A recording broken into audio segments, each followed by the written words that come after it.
All right, we're going to be really super quick today. It's a quick class, and your homework is only 3 questions. I don't know if it's parts A, B, C, and D, but it's only 3 questions, so it can't be that bad. But we're going to go ahead and get started. Examining residual plots. A residual plot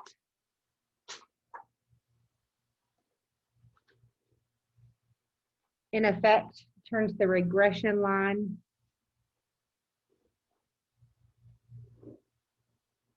horizontal.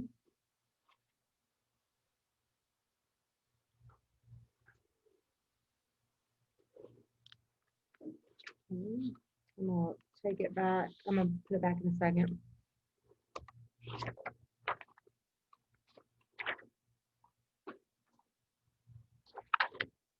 All right, I'll put it back up there in a second. So this was the first time we saw a residual plot. This was actually the data. The dots are the data for, I think, the F150, yes. And then we had the line of best fit, and then they turned it into a residual plot. And what it's talking about is this horizontal line right here. The regression line turns into a horizontal line. So just so you guys can see that.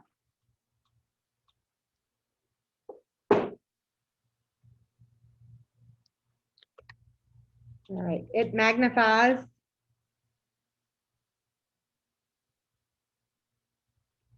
the deviations of the points in the line, making it easier to see unusual observations.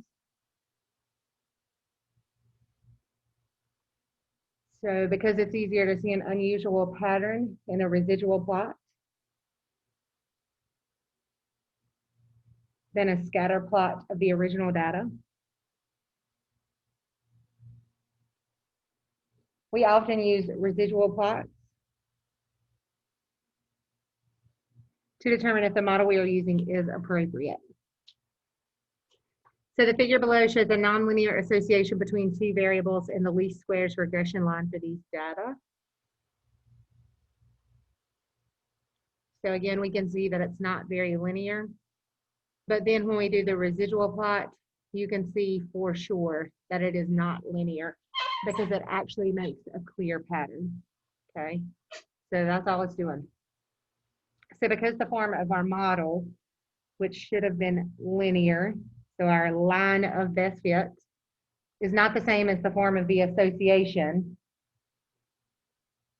The association was curved. There is an obvious leftover pattern in the residual plot.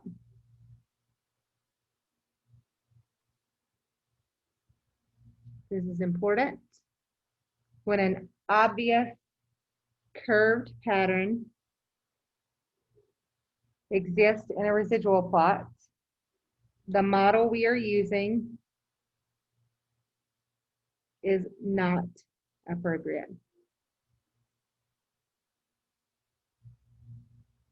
And this one's pretty cut and dry when you look at it. When I go back up, I'm gonna let you guys get that.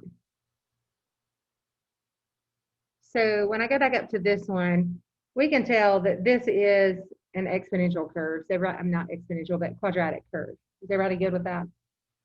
You understand what I'm saying? Yeah, okay.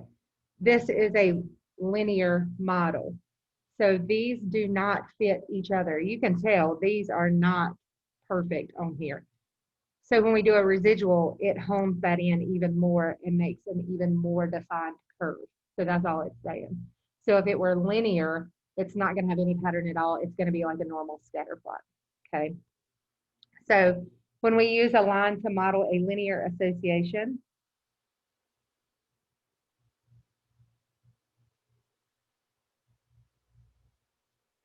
there will be no leftover patterns in the residual plot, only random scatter.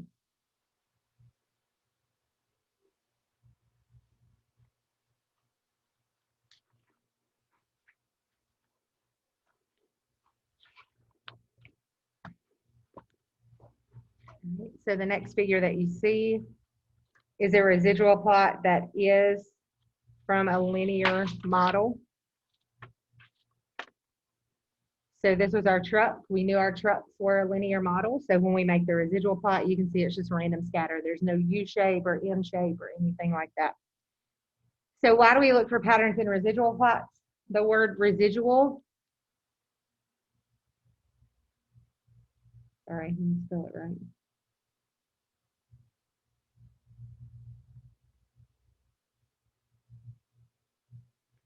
Comes from the Latin word for leftover. When we calculate a residual, we are calculating what is left over after subtracting the predicted from the observed.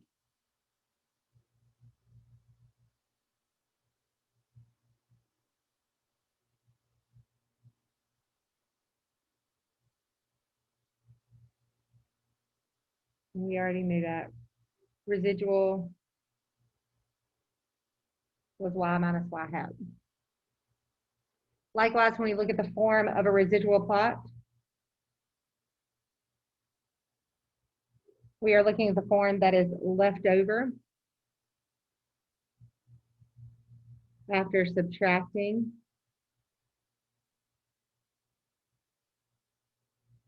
the form of the model from the form of the association.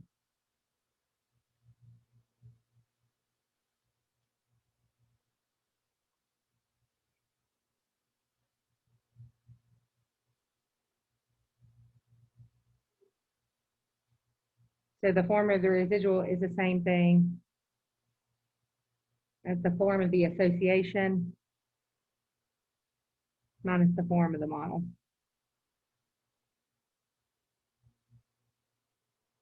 And not that you have to remember that at all. It's just explaining to you what it is.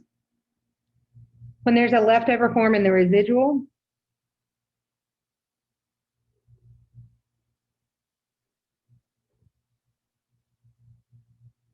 the form of the association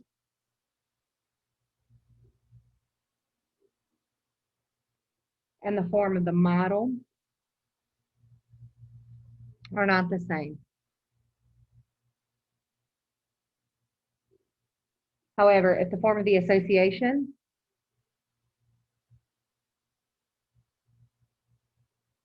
and form of the model are the same, the residual plot should have no form other than random scatter, and then stay on this page for just a second. All right, so just to summarize what they said, if it's a good linear model,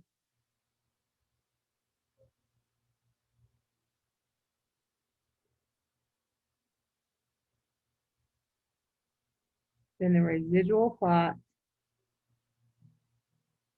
will just be random scatter.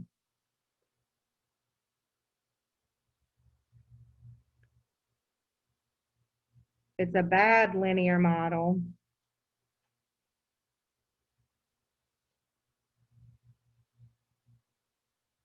The residual plot has some kind of form.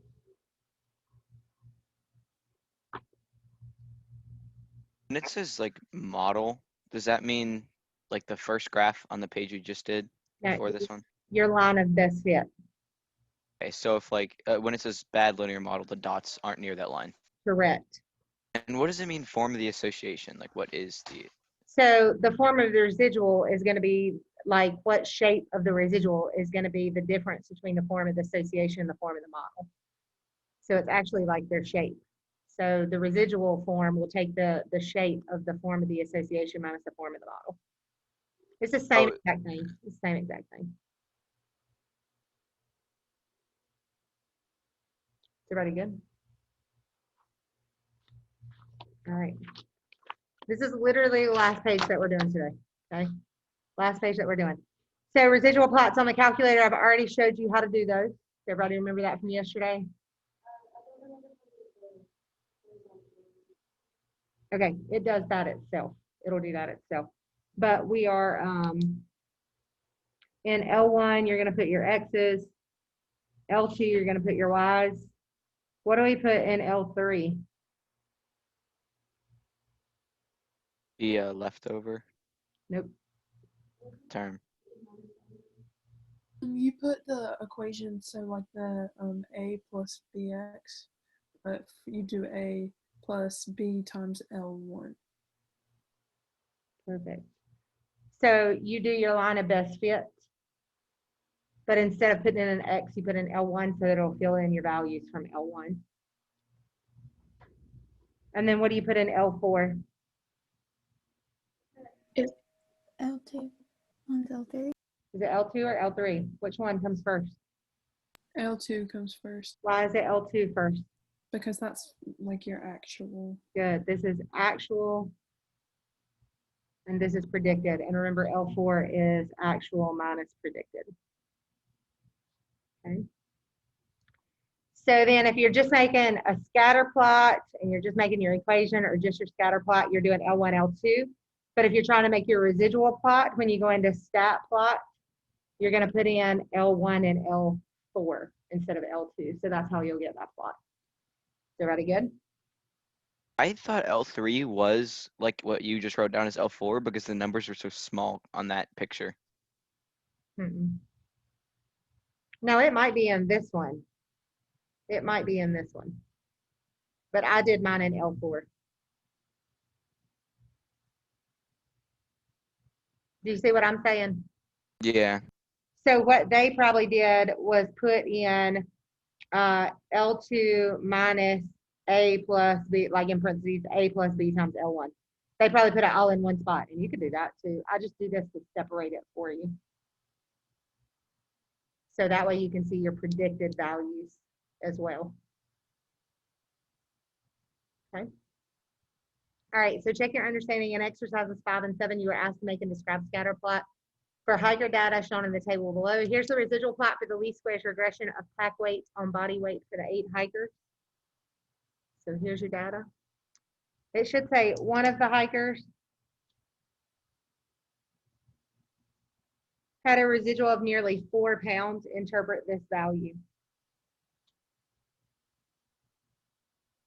So the residual minus the predicted, actual minus predicted, gave us a 4. Backpack was 4 pounds heavier than I thought it was going to be. Yep.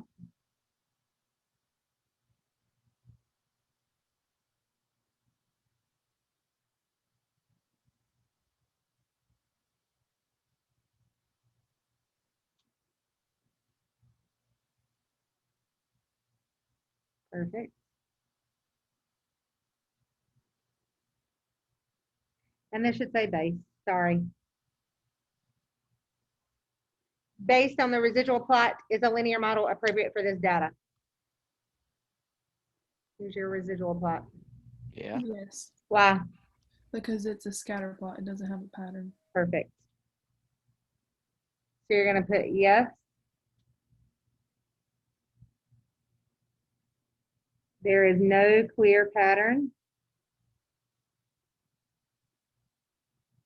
in the residual.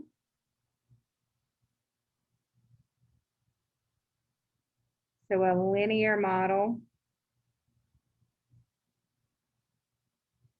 is appropriate.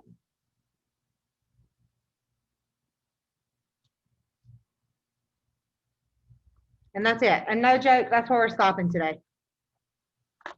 Okay. So we did a little extra yesterday to give you a little time today. You can catch up or do whatever. You have 3 questions on your homework. And again, I can't vouch whether they're A, B, C, D, whatever. I don't think that they're that big, but I think it's like plugging into the equation. Thank you, Miss Jones. You're welcome. Means a lot because I gotta go to work at 3:30. Yeah, I gotta clean up. Yeah, same. What would y'all be doing if y'all was at school? Well, I just do it when I got home from work, All right then. but